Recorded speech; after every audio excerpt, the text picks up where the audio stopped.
आइए आज की हम आराधना आरंभ करें। अपने मानों को तैयार करें परमेश्वर के संगति में उसके स्तुति आराधना महिमा करने के लिए। हम पवित्र आत्मा के द्वारा से भरकर महिमा करें। अपने साथ गीत पुस्तक और बाइबल सॉन्ग और बाइबल साथ में रखें। आइए हम आराधना आरंभ करें। सर्वशक्तिमान परमेश्वर पिता पुत्र पवित्र आत्मा के नाम से आमीन। क्योंकि क्रूस की कथा नाश होने वाले के लिए मूर्त है, परंतु हम उद्धार पाने वालों के लिए परमेश्वर की सामर्थ है। जो कोई अपना क्रूस ना उठाए और मेरे पीछे ना आए, वह भी मेरा चेला नहीं हो सकता। तुम इसलिए बुलाए भी गए हो क्योंकि मसीह भी तुम्हारे लिए दुख उठाकर तुम्हें एक आदर्श दे गया है कि तुम भी उसके चरण चिन्हों पर चलो। आओ हम उसके चरणों पर झुके और उसकी आराधना करें। अपने निर्माता प्रभु के सन्मुख घुटने टेकें। हे अनुग्रह करी दयालु प्रभु परमेश्वर पिता, हम तेरा धन्यवाद करते हैं। बीते समय से तूने हम सबों को अपनी महिमा के लिए और तेरे साथ हम अपने क्रूस को उठाकर तेरे पीछे हो लेने में सहायता और अगुवाई की है। और अब तक तूने हमें बल सामर्थ प्रदान कर तेरे पीछे हो लेने में सहायता की है। हमारे जीवन की आवश्यकताओं को तूने पूरा किया। हर दुख तकलीफ कष्ट में तू हमारा सहारा बना और रात्रि घड़ी में हम सबों को भी चैन से विश्राम करने दिया। और आज किस नए भोर नए जीवन में पहुंचाकर तू अपनी नाम की महिमा के लिए इस ऑनलाइन आराधना में हर एक प्रियजनों को तूने अगुवाई मार्गदर्शन किया है। इस समय एक एक प्रियजनों के संगति में अपनी उपस्थिति दे कि आत्मा और सच्चाई से तेरी महिमा के गीतों को गाएं, तेरे वचन सुने और अपने जीवन को आने वाले भविष्य में प्रभु तैयार कर सकें, ताकि उस अनंत महिमा में प्रवेश करने पाए। इस समय एक एक को पवित्र आत्मा की अगुवाई दे कि हम आत्मा और सच्चाई से तेरी महिमा करें, हमारे प्रभु यीशु ख्रिस्ट के द्वारा, आमीन। हम परमेश्वर की महिमा करते हुए इस समय गीत गाएंगे। गीत नंबर 9 से हिम नंबर 89।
मुझे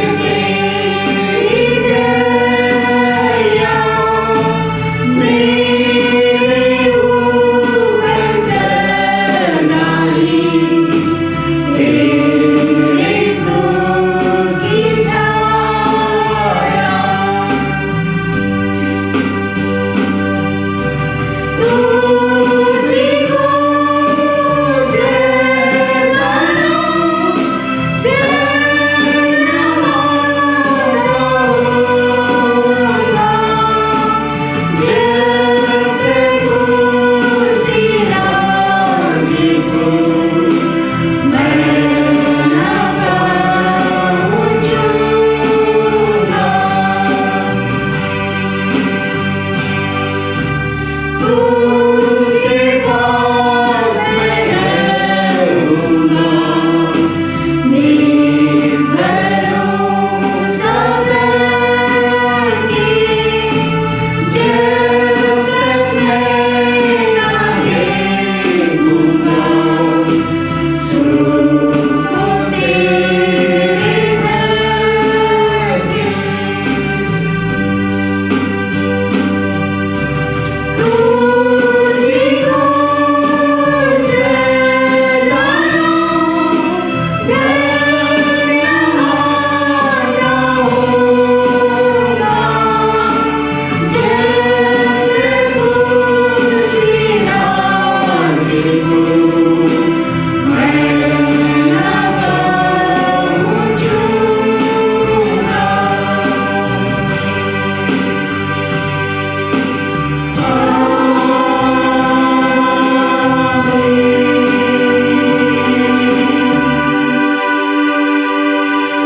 आइए हम प्रार्थना करें। मैं अब उठकर अपने पिता के पास जाऊंगा और उससे कहूंगा, पिताजी, मैंने स्वर्ग के विरोध में और तेरे दृष्टि में पाप किया है। अब इस योग्य नहीं रहा कि तेरा पुत्र कहलाऊं। यदि हम कहें कि हम में कुछ भी पाप नहीं तो अपने आप को धोखा देते हैं और हम में सत्य नहीं।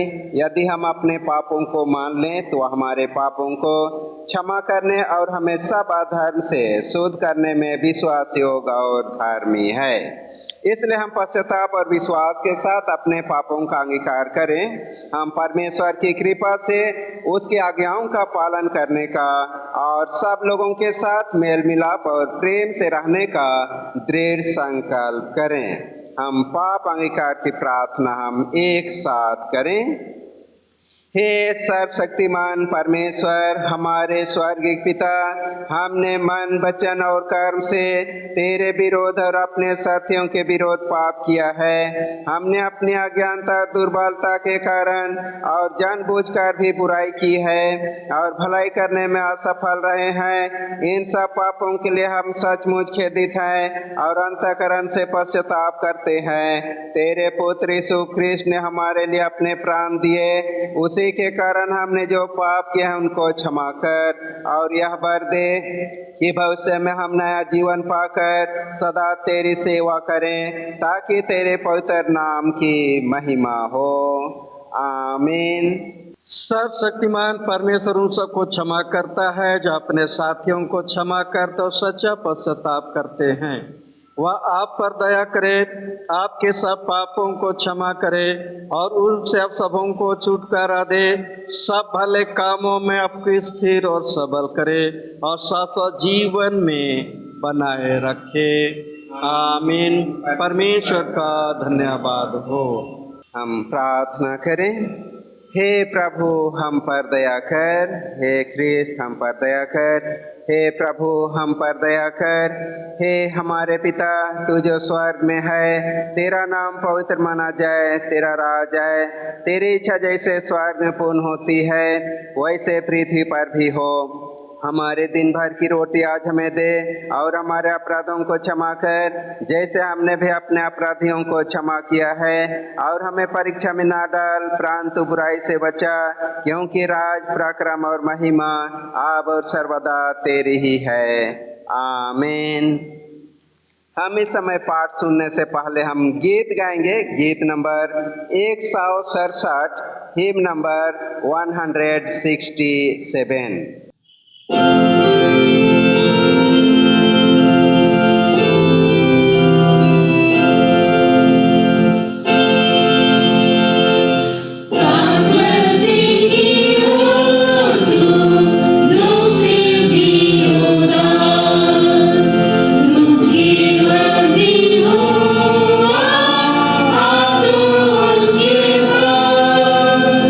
तेरा दुख उठा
के लिए ठहराया गया पहला पाठ वचन हम सुनेंगे।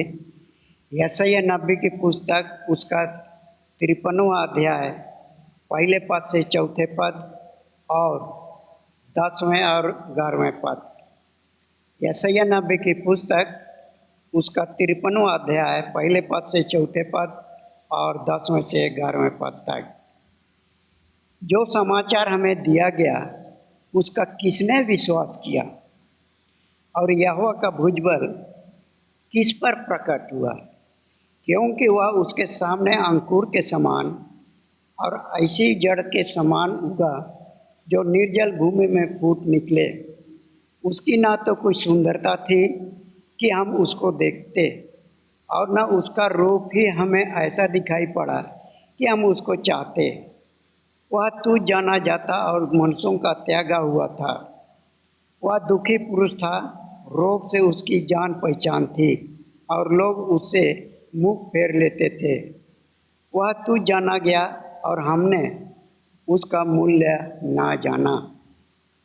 निश्चय उसने हमारे रोगों को सह लिया और हमारे ही दुखों को उठा लिया, तो भी हमने उसे परमेश्वर का मारा कूटा और दुर्दशा में पड़ा हुआ समझा। 10 पद से तो भी यहोवा को यही भाया कि उसे कुचले। उसी ने उसको रोगी कर दिया। जब वह अपना प्राण दोष बलि करे तब वह अपना वंश देखने पाएगा। वह बहुत दिन जीवित रहेगा। उसके हाथ से यहोवा की इच्छा पूरी हो जाएगी।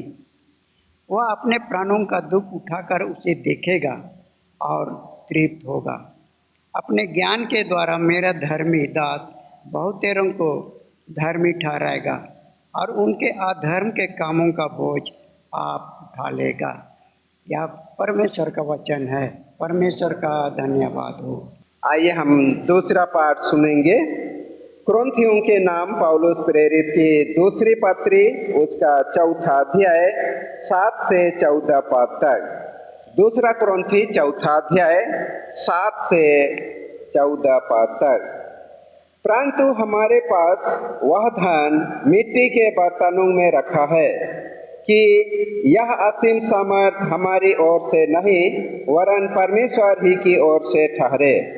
हम चारों ओर से क्लेश तो भोगते हैं पर संकट में नहीं पड़ते, निरुपाय तो हैं पर निराश नहीं होते, सताए तो जाते हैं पर त्यागे नहीं जाते, गिराए तो जाते हैं पर नष्ट नहीं होते। हम यीशु की मृत्यु को अपनी देह में हर समय लिए फिरते हैं कि यीशु का जीवन भी हमारी देह में प्रगट हो, क्योंकि हम जीते जी सर्वदा यीशु के कारण मृत्यु के हाथ में सौंपे जाते हैं कि यीशु का जीवन भी हमारे मरणहर शरीर में प्रगट हो। इस प्रकार मृत्यु तो हम पर प्रभाव डालती है और जीवन तुम पर, इसलिए कि हम में वही विश्वास की आत्मा है जिसके विषय में लिखा है, मैंने विश्वास किया इसलिए मैं बोला। अतः हम भी विश्वास करते हैं इसीलिए बोलते हैं, क्योंकि हम जानते हैं कि जिसने प्रभु यीशु को जिलाया वही हमें भी यीशु में भागी जानकर जिलाएगा और तुम्हारे साथ अपने सामने उपस्थित करेगा। यह परमेश्वर का वचन है। परमेश्वर का धन्यवाद हो। हम सुसमाचार सुनने से पहले भजन से गीत गाएंगे। गीत नंबर 395, हिम नंबर 395।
आप लोगों के साथ रहे। और आपकी आत्मा के साथ भी। सुसमाचार पवित्र मत्ती रचित सुसमाचार 16 अध्याय 13 पद से आरंभ होता है। हे यीशु ख्रिस्त तेरी ही महिमा हो। मत्ती 16 अध्याय 13 से आगे। यीशु कैसरिया फिलिप्पी के प्रदेश में आया और अपने चेलों से पूछने लगा, लोग मनुष्य के पुत्र को क्या कहते हैं?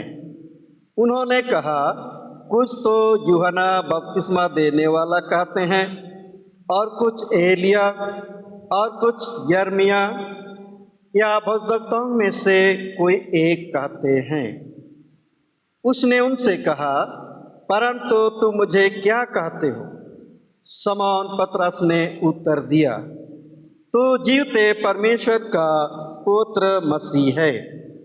यीशु ने उसको उत्तर दिया, हे शमौन योना के पुत्र, तू धन्य है, क्योंकि मांस और लहू ने नहीं, परंतु मेरे पिता ने जो स्वर्ग में है यह बात तुझ पर प्रकट की है।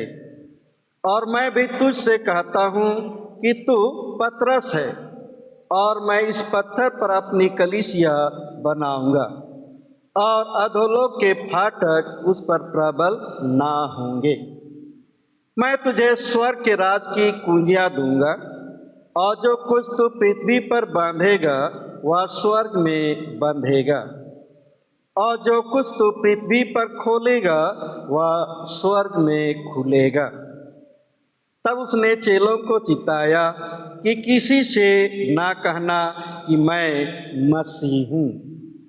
उस समय से यीशु अपने चेलों को बताने लगा, अवश्य है कि मैं यरूशलेम को जाऊँ और पुरनियों और प्रधान याजकों और शास्त्रियों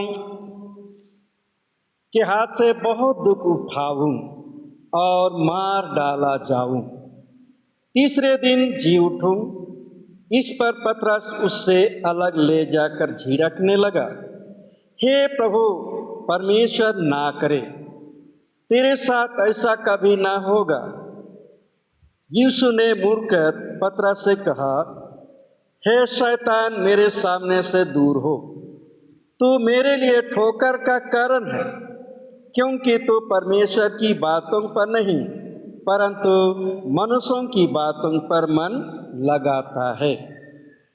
तब यीशु ने अपने चेलों से कहा, यदि कोई मेरे पीछे आना चाहे तो अपने आप का इनकार करे और अपना क्रूस उठाए और मेरे पीछे हो ले।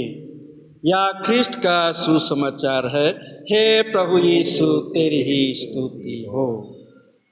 आइए परमेश्वर का वचन सुनने से पहले हम प्रार्थना करें। हे प्रभु, धन्यवाद देते हैं, तूने हम सबों को अपने वचन पर ध्यान मनन करने का यह अवसर दिया है।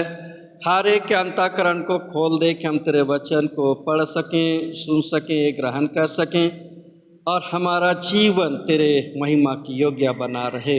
यीशु ख्रिस्ट के द्वारा आमीन। प्रभु में प्रिय माता पिता, भाई बहन, बच्चे, आप सबों को यीशु सहाय। परमेश्वर का धन्यवाद करते हैं आज के दिन के लिए, सुंदर समय के लिए, सुंदर भोर के लिए, कि प्रभु ने हम सबों को अपनी महिमा के लिए अपने वचन पर ध्यान मनन करने के लिए यह समय अवसर दिया है। आज पवित्र आत्मा अवतरण पर्व के पश्चात 17वां प्रभुवार है एवं विश्व पर्यावरण दिवस भी है। मनन ध्यान के लिए आज का विषय है क्रूस का मार्ग। क्रूस का मार्ग। तो आइए इसी विषय पर हम मनन ध्यान करें।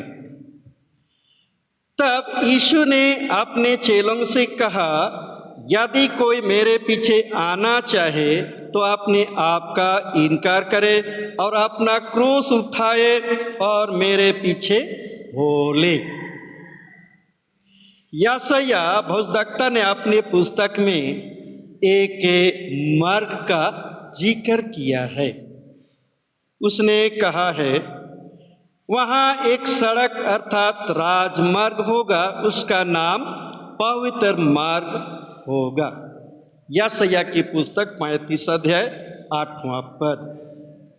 इस मार्ग के यात्री कौन लोग होंगे या कौन लोग हैं, और इस मार्ग का अंत कहाँ होगा, और उस मार्ग के यात्रियों का क्या होगा, इसके विषय में यशायाह भविष्यद्वक्ता ने स्पष्ट कहा है।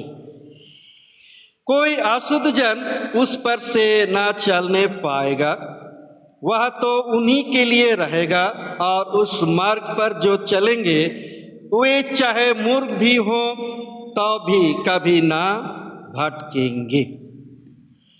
वहाँ सिंह ना होगा और कोई हिंसक जंतु उस पर ना चढ़ेगा, ना वहाँ पाया जाएगा, परंतु छुड़ाए हुए लोग उस पर नित चलेंगे।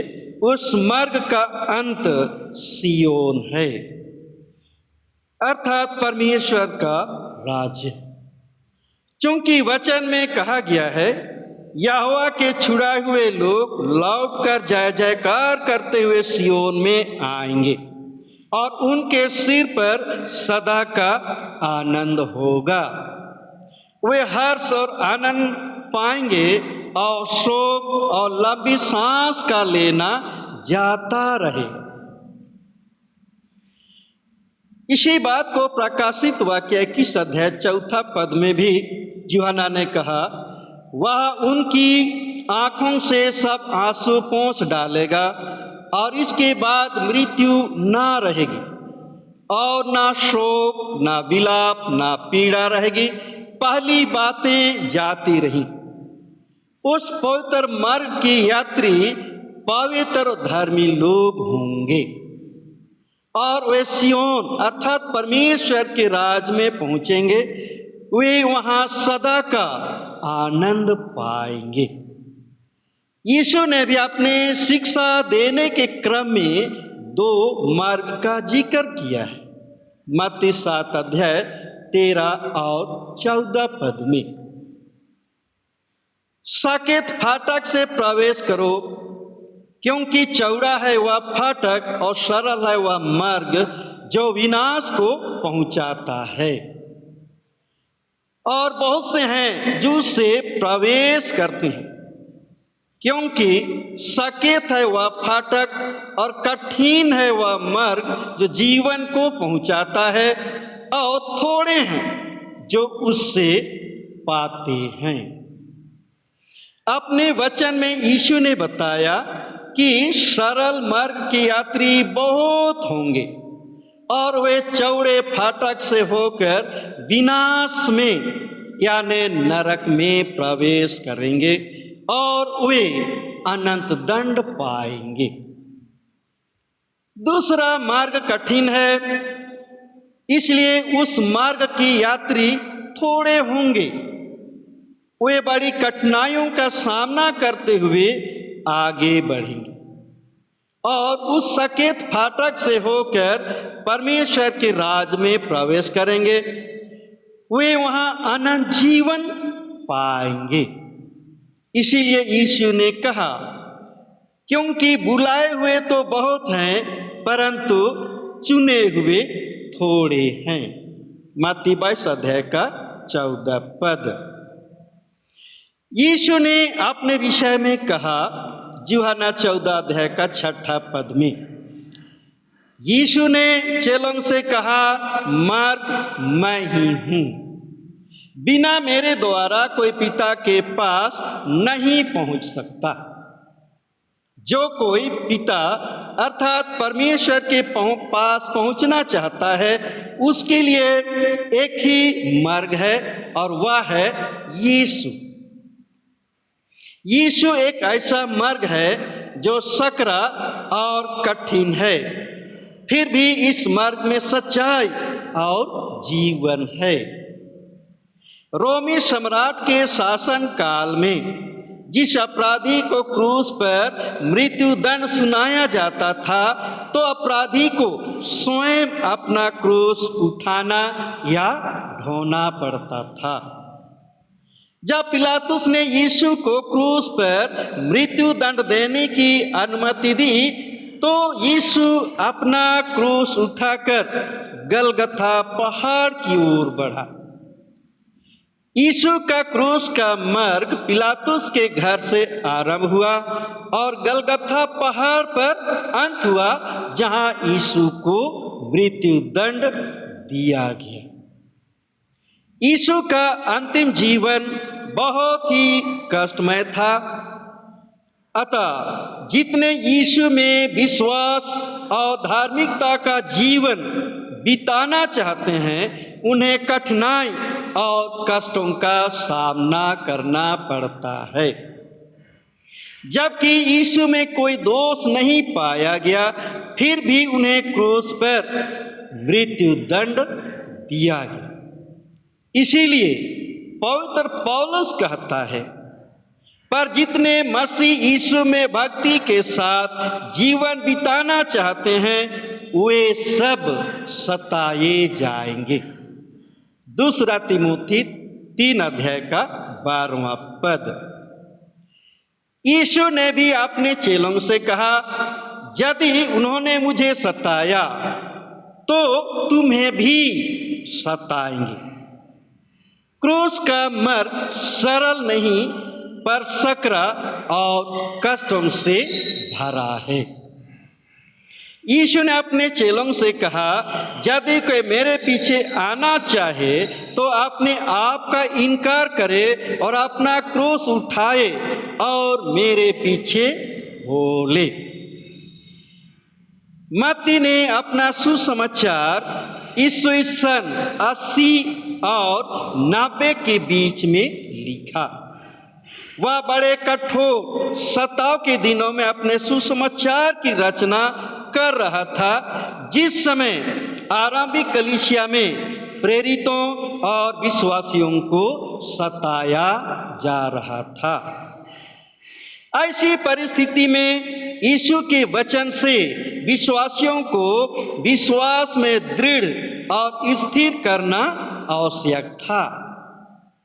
बहुत से विश्वासी भय के कारण अपने प्राण की सुरक्षा के लिए मसीही विश्वास को त्याग रहे थे।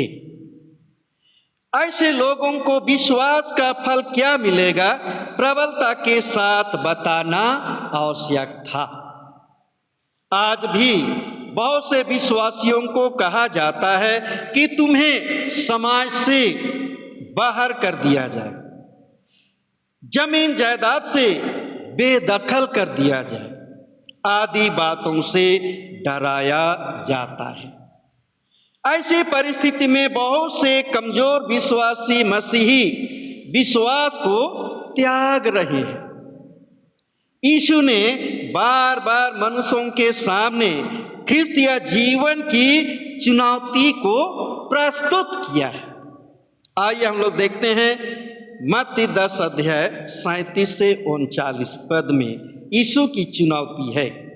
जो माता या पिता को मुझसे अधिक प्रिय जानता है वह मेरे योग्य नहीं, और जो बेटा या बेटी को मुझसे अधिक प्रिय जानता है वह मेरे योग्य नहीं। और जो अपना क्रूस लेकर मेरे पीछे ना चले वह मेरे योग्य नहीं।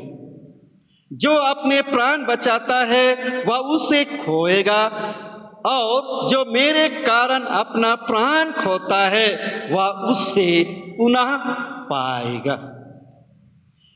लूका 14 अध्याय 26 से 27 पद में भी यीशु की चुनौती है। यदि कोई मेरे पास आए और अपने पिता और माता और पत्नी और बच्चों और भाइयों और बहनों वरन अपने प्राण को भी अप्रिय ना जाने, तो वह मेरा चेला नहीं हो सकता। और जो कोई अपना क्रूस ना उठाए और मेरे पीछे ना आए वह भी मेरा चेला नहीं हो सकता। आगे हम लोग देखेंगे यीशु की चुनौती, लूका 17 अध्याय का 33 पद। जो कोई अपना प्राण बचाना चाहे वह उसे खोएगा, और जो कोई उससे खोएगा उससे जीवित रखेगा। यीशु मसीह और उसके सुसमाचार के लिए जो कोई अपना सब कुछ और अपने प्राण तक को खो देता है वह मसीह में सदा जीवित रहेगा। यदि मनुष्य ख्रिस्तीय जीवन बिताना चाहता है या धार्मिकता का जीवन बिताना चाहता है और क्रूस के मार्ग पर निरंतर चलना चाहता है तो उससे 3 काम करने की आवश्यकता है। आइए हम लोग देखते हैं। पहला, मनुष्य अपने आप का इनकार करे।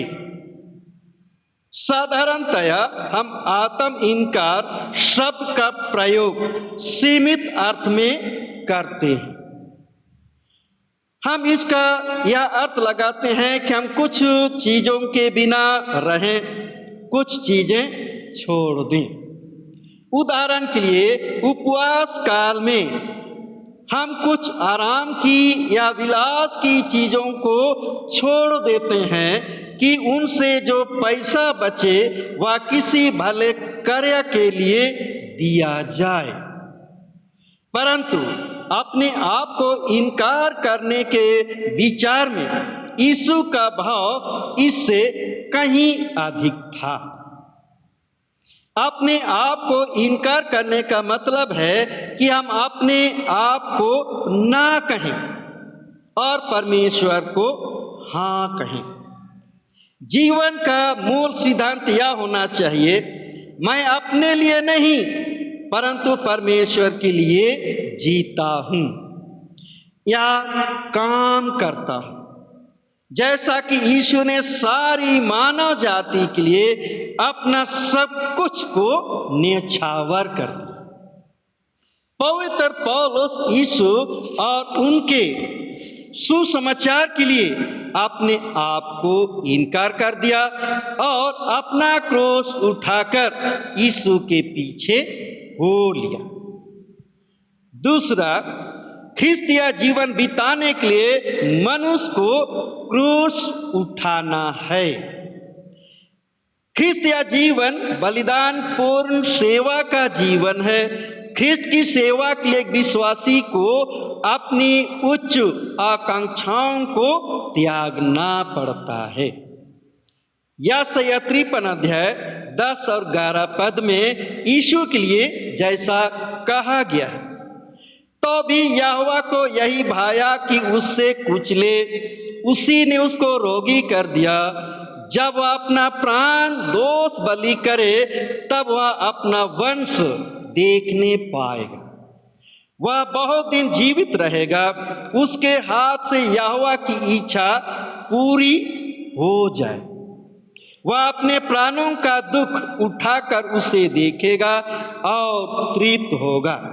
अपने ज्ञान के द्वारा मेरा धर्मी दास बहुतेरों को धर्मी ठहराएगा और उनके अधर्म के कामों का बोझ आप उठा लेगा।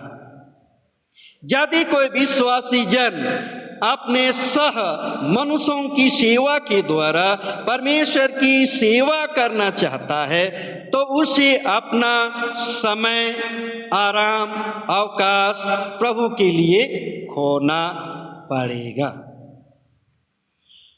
यीशु का जीवन त्याग और बलिदान का जीवन था, अतः ख्रिस्त विश्वासियों का जीवन भी त्याग और बलिदान का जीवन है। लूका बड़ी पैनी अंतर्दृष्टि से यीशु के आदेश में एक शब्द और जोड़ देता है, प्रतिदिन अपना क्रूस उठाए। लूका 9:23 पद। यदि हम लोग पवित्र पौलुस के जीवन का अवलोकन करते हैं तो प्रेरित पौलुस के इस आदेश का हूबहू पौलुस ने पालन किया है। हम लोग पहला कोरिन्थ के बदले दूसरा कोरिन्थ 11 अध्याय 23 पद से आगे हम लोग देखेंगे। क्या वे ही मसीह के सेवक हैं? मैं पागल के समान कहता हूँ, मैं उनसे बढ़कर हूँ। अधिक परिश्रम करने में, बार बार कैद होने में, कोड़े खाने में, बार बार मृत्यु के जोखिमों में। 5 बार मैंने यहूदियों के हाथ से 39 कोड़े खाए। 3 बार मैंने बेंतें खाई। 1 बार मुझ पर पथराव किया गया। 3 बार जहाज जिन पर मैं चढ़ा था टूट गए। 3 बार जहाज टूट गए। 1 रात दिन मैंने समुद्र में काटा। मैं बार बार यात्राओं में, नदियों के जोखिमों में, डाकुओं के जोखिमों में, अपने जाति वालों से जोखिमों में, अन्य जातियों से जोखिमों में, नगरों के जोखिमों में, जंगल के जोखिमों में, समुद्र के जोखिमों में, झूठे भाइयों के बीच जोखिमों में रहा। परिश्रम और कष्ट में, बार बार जागते रहने में, भूख प्यास में, बार बार उपवास करने में, जाड़े में, उघाड़े रहने में। तो पवित्र पौलुस यीशु की इस आज्ञा का उन्होंने अपने जीवन में इस प्रकार पालन किया है। वास्तव में महत्वपूर्ण बात यह नहीं कि कुछ बड़े अवसरों पर ही त्याग किया जाए, परंतु सारा जीवन ही लगातार उस चेतना में व्यतीत किया जाए कि परमेश्वर हमसे क्या चाहता है और दूसरों की जरूरतें क्या है। ख्रिस्तीय जीवन वह जीवन है कि जो अपने बारे में ही चिंता करने के बजाय दूसरों की भलाई के प्रति अधिक चिंता करता है। तीसरा, ख्रिस्तीय जीवन बिताने के लिए मनुष्य को ख्रिस्ट के पीछे चलना है। यीशु के पीछे चलने का अर्थ यह नहीं कि मनुष्य को पूर्ण रूप से ख्रिस्ट की आज्ञाओं का पालन करना है। क्रूस के मार्ग में यीशु ख्रिस्ट हमारा अगुआ है। ख्रिस्तीय जीवन अगुए के पीछे लगातार चलने वाला जीवन है।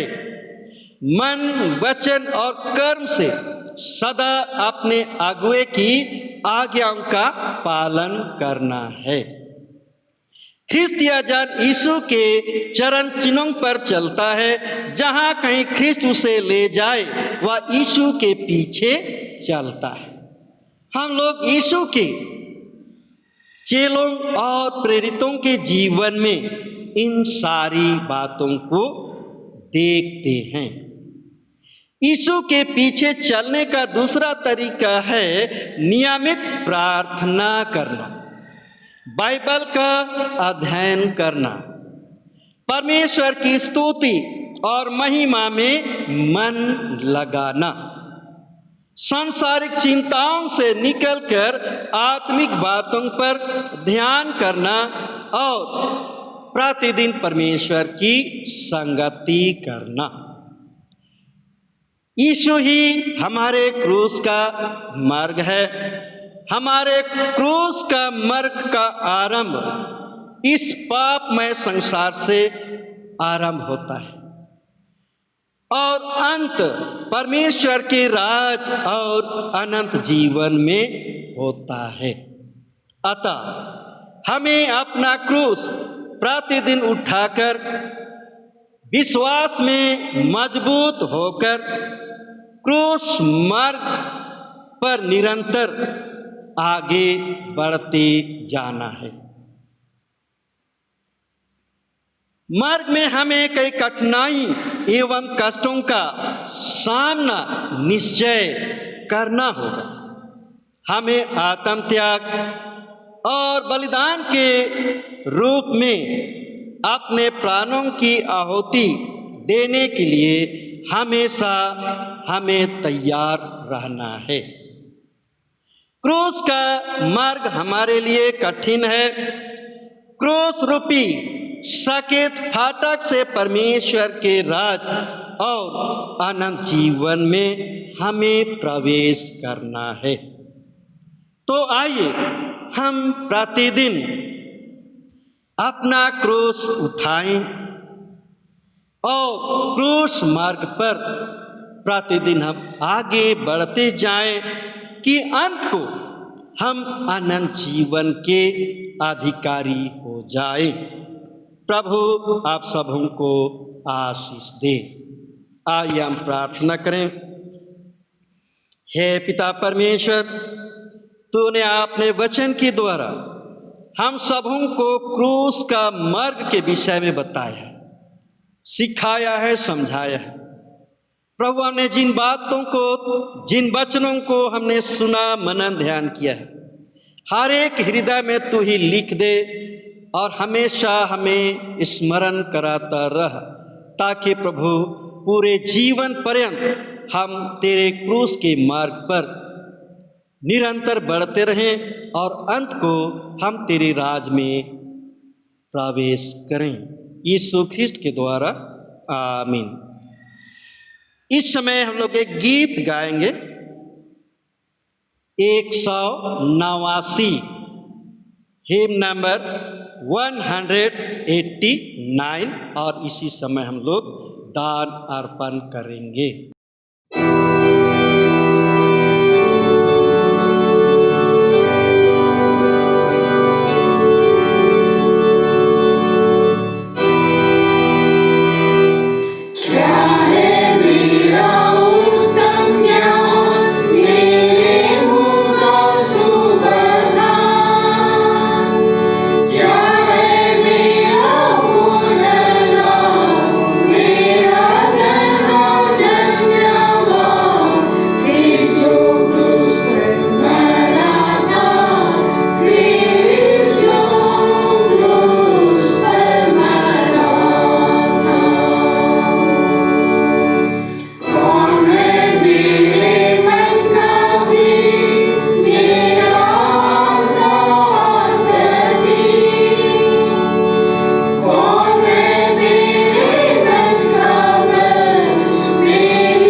आइए हम इन दानों के लिए प्रार्थना करें।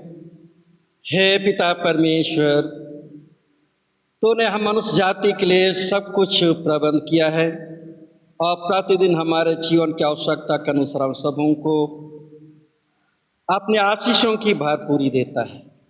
प्रभु जी, जो धन व संपत्ति हम तुझसे प्राप्त किए हैं, उसी संपत्ति में से थोड़ा बहुत हम तेरे नाम से, तेरी महिमा के लिए, तेरे काम के लिए प्रभु दान के रूप में अर्पण करते हैं। तो इसे शुद्ध और पवित्र कर, ताकि प्रभु यह दान कलीसिया के काम में लाया जाए, कलीसिया की उन्नति हो, सदा तेरी महिमा हो। हर एक देने वालों के लिए हम प्रार्थना करते हैं, उन्होंने अपने जिस भंडार से दिया है उनके खाली भंडारों को पुनः तू भरपूर कर दे, ताकि उनका भंडार हमेशा बना रहे। और प्रभु तेरे लोग अपने जीवन में सदा तेरा ही धन्यवाद, तेरी महिमा, तेरी गवाही देते रहें, हमारे प्रभु यीशु ख्रिस्ट के द्वारा, आमीन। इस समय हम प्रेरितों का विश्वास वाक्य एक साथ कहेंगे। मैं सर्वशक्तिमान पिता, स्वर्ग और पृथ्वी के सृष्टिकर्ता परमेश्वर पर विश्वास करता हूँ। मैं उसके इकलौते पुत्र हमारे प्रभु यीशु ख्रिस्त पर विश्वास करता हूँ। वह पवित्र आत्मा के सामर्थ्य से गर्भ में आया और कुंवारी मरियम से जन्मा। उसने पोंस पिलातुस के शासन में दुख भोगा। वह क्रूस पर चढ़ाया गया, मारा और गाड़ा गया और मृतकों के लोक में उतरा। तीसरे दिन वह जी उठा। वह स्वर्ग पर चढ़ गया और पिता की दाहिनी ओर विराजमान है। वह जीवितों और मृतकों का न्याय करने को फिर आएगा। मैं पवित्र आत्मा पर, पवित्र कैथोलिक कलीसिया पर, संतों की संगति, पापों की क्षमा, देह के पुनरुत्थान और अनंत जीवन पर विश्वास करता हूँ। आमीन। प्रभु आप लोगों के साथ रहे। हम प्रार्थना करें।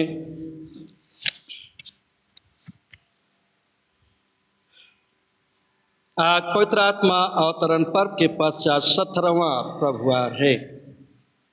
हे सर्वशक्तिमान परमेश्वर, तेरा धन्य पुत्र क्रूस के मार्ग से महिमा में प्रवेश किया और अपने शिष्यों का अपना अनुगमन करने के लिए बुलाया। हमें अनुग्रह प्रदान कर कि हम धीरज से अपना क्रूस उठाकर चलें और मृत्यु तक तेरे पुत्र हमारे प्रभु के प्रति निष्ठावान बने रहें, ताकि अंत में हम जीवन का मुकुट प्राप्त करें। उसी के द्वारा जो तेरे और पवित्र आत्मा के साथ एक परमेश्वर अब और सदा जीता और राज करता है। आमीन। हे पिता परमेश्वर, तूने सारी सृष्टि को मनुष्य जाति के लिए बनाया। आप हो हरा भरा वृक्षों को बनाया, फूल और फलदार वृक्षों को बनाया। प्रभु सारी आशीषों के लिए धन्यवाद देते हैं। प्रार्थना करते हैं प्रभु, इस समय पूरे विश्व में पर्यावरण, शुद्ध पर्यावरण की आवश्यकता है। प्रार्थना है प्रभु, तो हम सबों के लिए इस प्रबंध को बनाए रखने में सहायता अगुवाई कर, ताकि हर एक मनुष्य जाति अपने पर्यावरण के प्रति चिंता करे और अपने पर्यावरण को शुद्ध और पवित्र रखने के लिए प्रयत्नशील रहे, काम करे, ताकि पूरे विश्व में हर एक मनुष्य जाति, हर एक प्राणी को शुद्ध वायु, शुद्ध जल, शुद्ध भोजन मिले और तो हर एक प्राणी प्रभु स्वस्थ रहे और पिता परमेश्वर उनके द्वारा सदा तेरी महिमा हो। प्रभु जी, जितने लोग इस काम में लगे रहते उनकी सहायता कर और हर एक के मन हृदय में प्रभु इस विचार को तू उत्पन्न कर, ताकि हर एक मनुष्य जाति विश्व में अपने पर्यावरण को शुद्ध और स्वच्छ रखने में प्रयत्नशील रहे।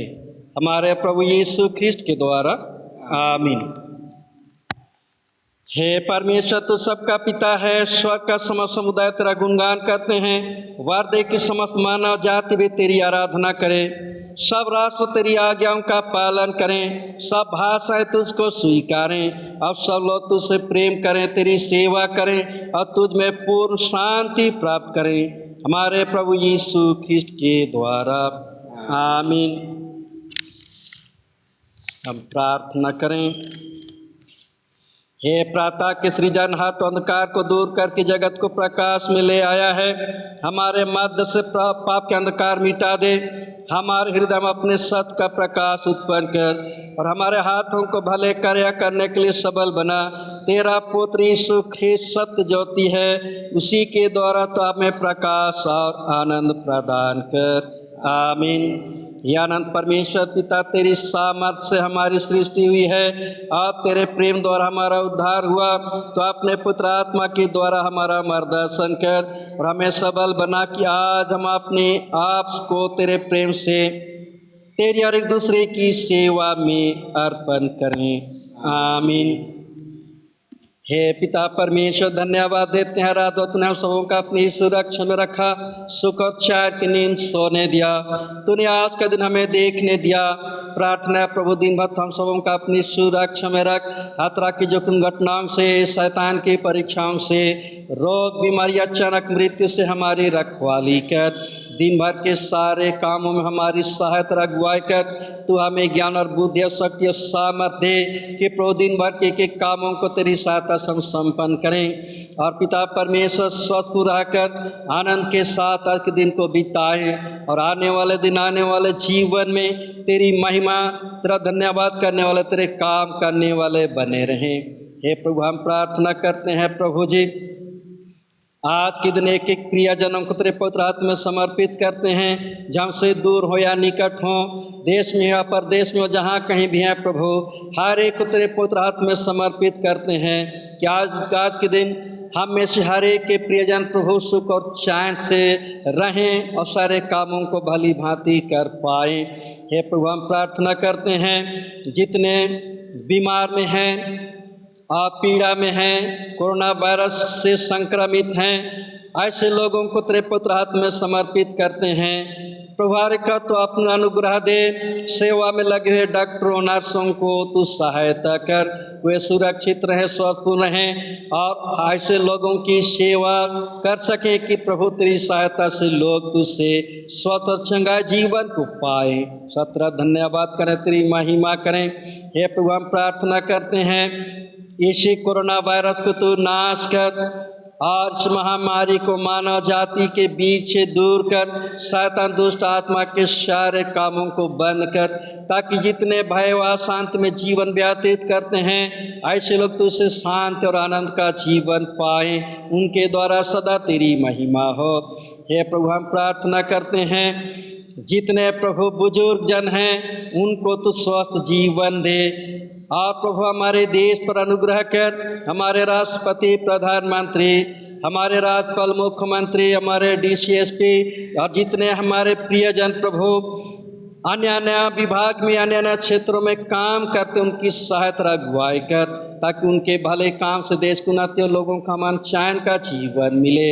हे पिता परमेश्वर, हम प्रार्थना करते हैं प्रभु तो हमारे देश के एक एक लोगों को तू संभाले रख, हमारे प्रभु यीशु ख्रिस्ट के द्वारा।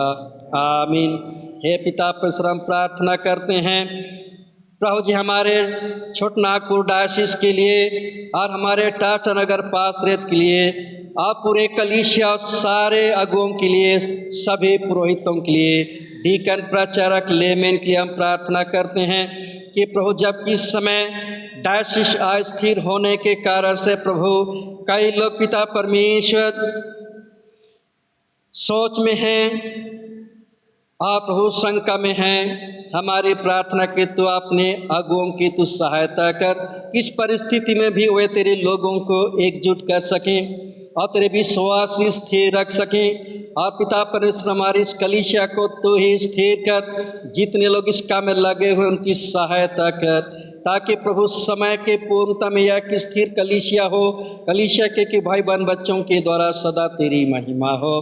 हमारे पास्त्रेत के भाई बहन बच्चों को तेरे पुत्र हाथ में समर्पित करते हैं, तू सबों को संभाल, शैतान दुष्ट आत्मा के सारे छल बल, बुरी शक्ति, बुरी शिक्षाओं से, बुरे प्रचारकों से तो अपने लोगों को प्रभु सुरक्षित रख, ताकि हम जो कुछ शिक्षा देते हैं उन शिक्षाओं को ग्रहण कर सकें, विश्वास में स्थिर और दृढ़ बने रहें, उनके द्वारा सदा तेरी ही महिमा हो। हे प्रभु, हम प्रार्थना करते हैं सबों के बीच में तू ही प्रेम को बनाए रख, ताकि हम सब एक दूसरे से प्रेम के बंधन में बंधे रहें, मिलजुल कर कलीसिया की उन्नति के लिए काम करें, हर एक आत्माओं को तेरे निकट लाएं और प्रभु हमारे कलीसिया की उन्नति हो, सदा तेरी ही महिमा हो, हमारे प्रभु यीशु ख्रिस्ट के द्वारा। आमीन। हे पिता परमेश्वर, हम प्रार्थना करते उन भाई बहनों के लिए जो लोग प्रभु सुसमाचार प्रचार में लगे हुए उनकी सहायता कर, ताकि हर एक लोगों के पास तेरा सुसमाचार पहुंचाया जा सके। लोग तुझको जानने पाएँ, लोग तुझ पर विश्वास लाएं, तो अंत को हर एक का उद्धार हो। हे पिता परमेश्वर, हम प्रार्थना करते हैं बच्चों के लिए जो शिक्षा अध्ययन में लगे हुए हैं। हर एक बच्चों को अपने भाई अपने प्रेम में बढ़ा, अपनी ज्ञान बुद्धि से परिपूर्ण कर। जब भी के प्रभु ऑनलाइन वो एक क्लास करते हैं, उसमें भी तू उनकी सहायता कर, ताकि वे भली भांति एक एक बातों को समझ सकें।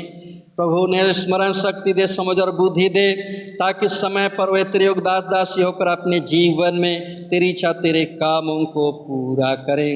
हे पिता परमेश्वर, हमारी प्रार्थना है जितने प्रभु इस ऑनलाइन सेवा में लगे हुए हैं, सभी भाइयों की तू सहायता कर, ताकि यह ऑनलाइन सर्विस हमेशा बना रहे और तेरे लोग तेरे विश्वास में, तेरी आराधना में एक संगति को प्राप्त करें। हमारे प्रभु यीशु ख्रिस्ट के द्वारा, आमीन। हम उनके लिए प्रार्थना करें जिनका जन्मदिन है या शादी सालगिरह है या विशेष दिन है।